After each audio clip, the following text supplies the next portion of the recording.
Bonjour à tous les passionnés de cinéma, je suis enchantée de vous retrouver sur ma chaîne CinéVibe, où je partage avec vous les dernières actualités sur les films à venir et ceux déjà sortis.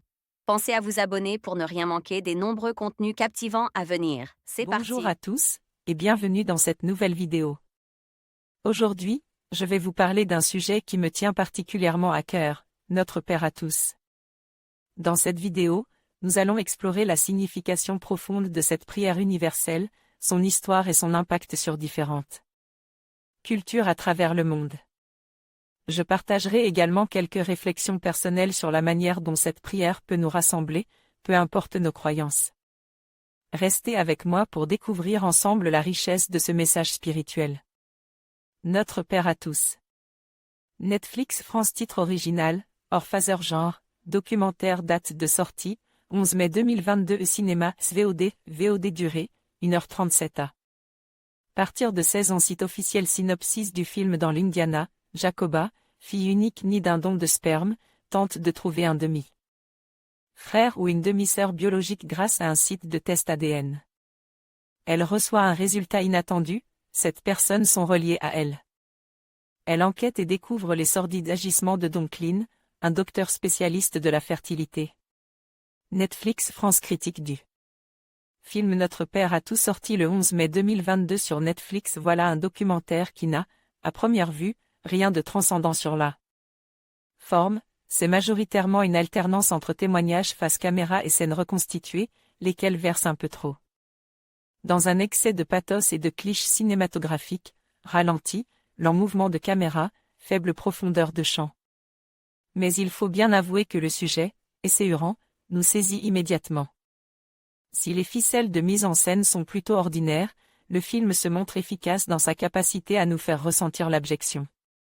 De façon crescendo, par exemple avec ce décompte croissant des frères et sœurs retrouvent, on se demande jusqu'où il va monter. Ou encore l'excellent choix de casting pour interpréter le Dr Klein dans les reconstitutions, non seulement parce que l'acteur, Case Boyle, impose une présence glaçante mais aussi parce qu'on ne parvient pas toujours à distinguer l'acteur du vrai médecin, lequel est aussi visible dans des photos et reportages d'archives. L'intégration des vraies victimes dans les mises en scène apporte par ailleurs un effet cathartique bienveillant, bien que leur interprétation est quelque peu statique. Le contenu des témoignages, évidemment, reste l'intérêt majeur de ce récit choc, qui interroge notamment les limites du viol et du consentement, montrant la difficulté à trouver une raison légale d'attaquer ce médecin en justice.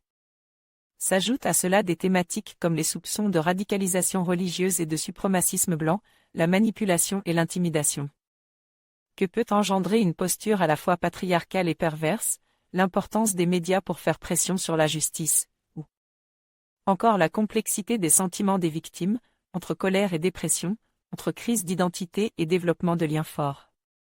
Entre les victimes, qui construisent tout de même une sorte de famille parallèle, au moins par solidarité, entre écœurement et fatalité.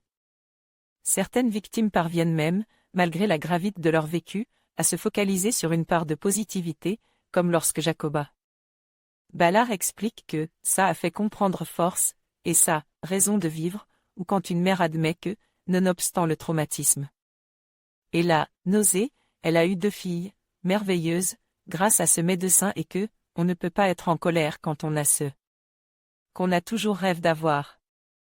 Lorsque les dernières informations s'affichent durant le générique de fin, sidération et espoir se combinent. Raphaël Julien envoyait un message au rédacteur. En conclusion, notre Père à tous nous rappelle l'importance de l'unité et de la solidarité au sein de notre communauté.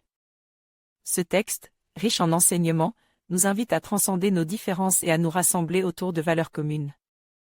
En intégrant ces principes dans notre quotidien, nous pouvons construire un avenir meilleur, fondé sur le respect et la compréhension mutuelle. Merci de nous avoir rejoints dans cette exploration, et n'oublions pas que chaque geste compte pour faire de notre monde un endroit plus harmonieux.